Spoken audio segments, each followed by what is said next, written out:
पूजा पाठ करते समय उबासी आना, रोंगटे खड़े हो जाना, आंखों से आंसू आना या आपके मन में मलिन विचार आना, क्या अर्थ है इनका?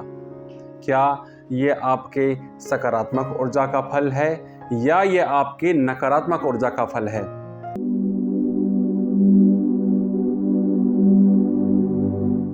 नमस्कार मित्रों, मैं राहुल मिश्रा और आप सभी का हमारे YouTube चैनल पर स्वागत है। आज हम इसी विषय की बात करेंगे कि पूजा पाठ या भक्ति करते समय यदि उबासी आए या आंखों से आंसू आए या शरीर के रोम खिलने लगे तो क्या अर्थ होता है इसका। हम इन सब टॉपिक को एक एक करके लेते हैं ताकि हम सभी लोग चीज़ों को जान पाएं कि इनका क्या अर्थ है और यह हमारे जीवन में किस प्रकार कार्य को करते हैं। सर्वप्रथम जो भी लोग पूजा पाठ को करते हैं वह किसी भी देवी देवता को मानते हों, फिर वह चाहे उनके इष्ट हों, चाहे उनके कुल के देवता हों या उनके मन को भाने वाले देवता हों। यदि वह किसी भी देवता को भाते हैं तो सर्वप्रथम जब भी उस देवता का आप नाम लेंगे तो आपका मन, आपका हृदय अपने आप प्रफुल्लित होने लगेगा। यदि ऐसा होता है तो वही आपके इष्ट हैं, वही आपके देव हैं और वही आपके हृदय में वास करते हैं। सबसे पहले हमें जान लेना ज़रूरी है कि किसकी भक्ति करने से हमारा मन प्रसन्न होता है।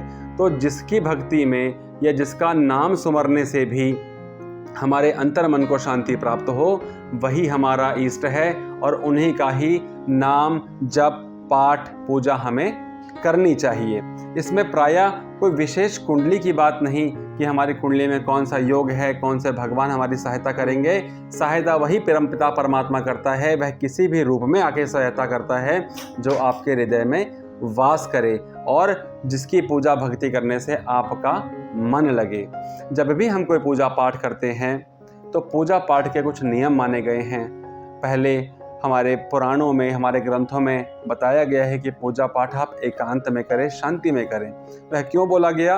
कि ताकि आपको आसपास का वातावरण डिस्टर्ब ना कर सके और आपका मन उस पूजा की तरफ लगे या उस पाठ में लगे। फिर चाहे आप कुछ भी करें, आपको फल अवश्य प्राप्त होगा। जब आप डेडिकेटली किसी को समय अपना देंगे तो उस समय से आपको फ़ायदा होगा। जिस प्रकार से यदि हम किसी मीटिंग में या अपने डेली कार्य में या बच्चे जैसे स्कूल में पढ़ने जाते हैं, यदि उनका श्रेय या उनका जो लक्ष्य है वो पढ़ाई करना है तो बच्चे पढ़ाई कर लेते हैं। यदि उनका लक्ष्य पढ़ाई करना नहीं हुआ तो वह स्कूल तो जाएंगे लेकिन वह पढ़ने के लिए नहीं, सिर्फ घूमने के लिए। इसीलिए उद्देश्य बनाइए कि यदि आप कोई पूजा पाठ करना चाहते हैं तो उसका लक्ष्य क्या है और आप उससे क्या प्राप्त करना चाहते हैं। जब आपके मन में यह लक्ष्य बन जाएगा उसके बाद ही आप किसी पूजा पाठ को करें ताकि उस पूजा पाठ का फल आपको मिल सके।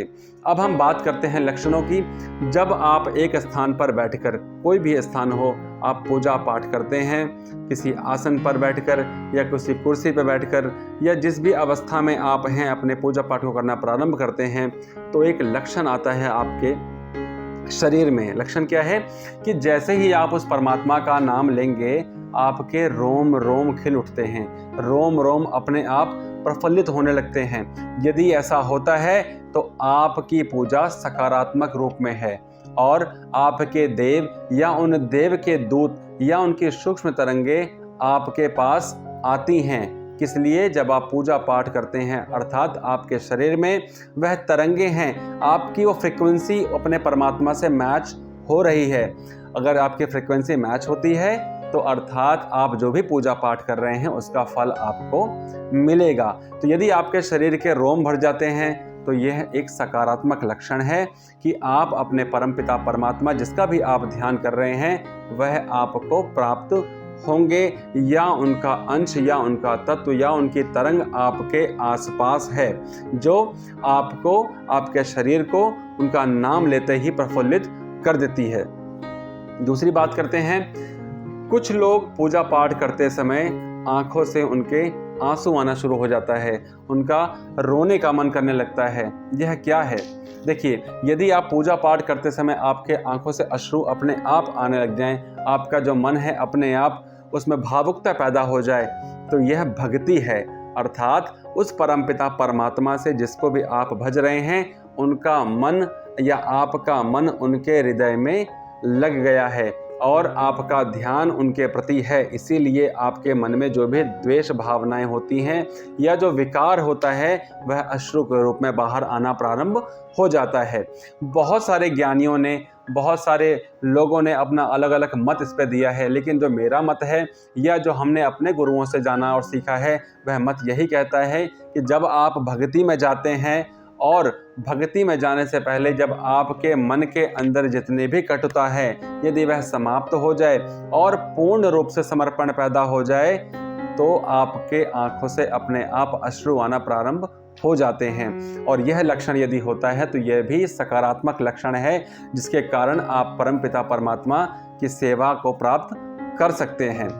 अब हम बात करते हैं कि यदि पूजा पाठ करते हुए हमें उबासी आए, तो क्या उबासी आना अच्छा है या बुरा है? देखिए, जब भी हम कोई पूजा पाठ करते हैं, दो प्रकार की ऊर्जा हमारे आसपास होती है। पहली सकारात्मक ऊर्जा और दूसरी नकारात्मक ऊर्जा। सकारात्मक ऊर्जा वह ऊर्जा है जो आपके शरीर में एक गोलाकार आकार बनाकर आपको हर एक चीज़ से सुरक्षित करते हुए भक्ति प्रदान करती है।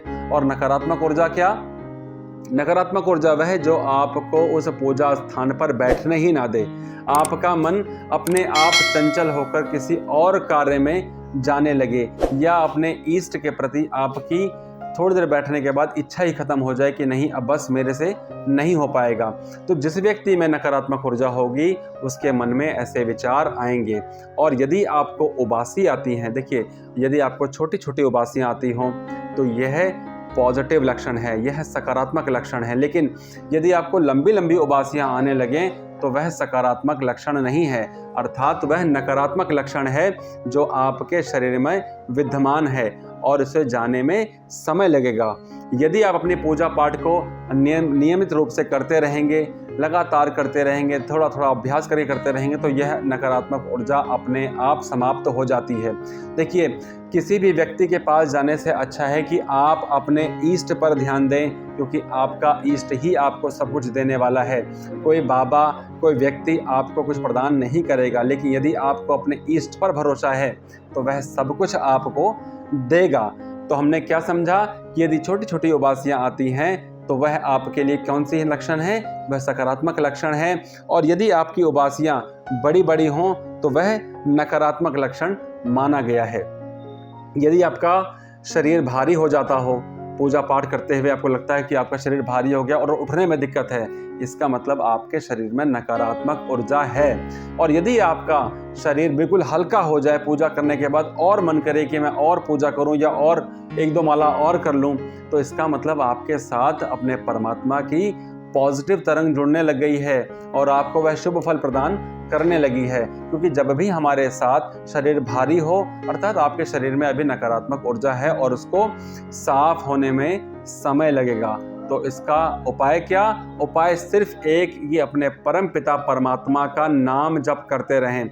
यदि आप एक जगह स्थान पर बैठ के नहीं कर सकते तो चलते फिरते नाम लीजिए, घूमते नाम लीजिए, अर्थात जहां आपका मन करे वहां बैठकर नाम लीजिए। जब तक आप उन परम पिता परमात्मा का नाम लेते रहेंगे, तब तक आपके साथ वह नकारात्मक ऊर्जा दूर धीरे धीरे होती चली जाएगी। और यदि आपने उनका नाम लेना छोड़ा तो वह नकारात्मक ऊर्जा आपके ऊपर हावी हो जाएगी।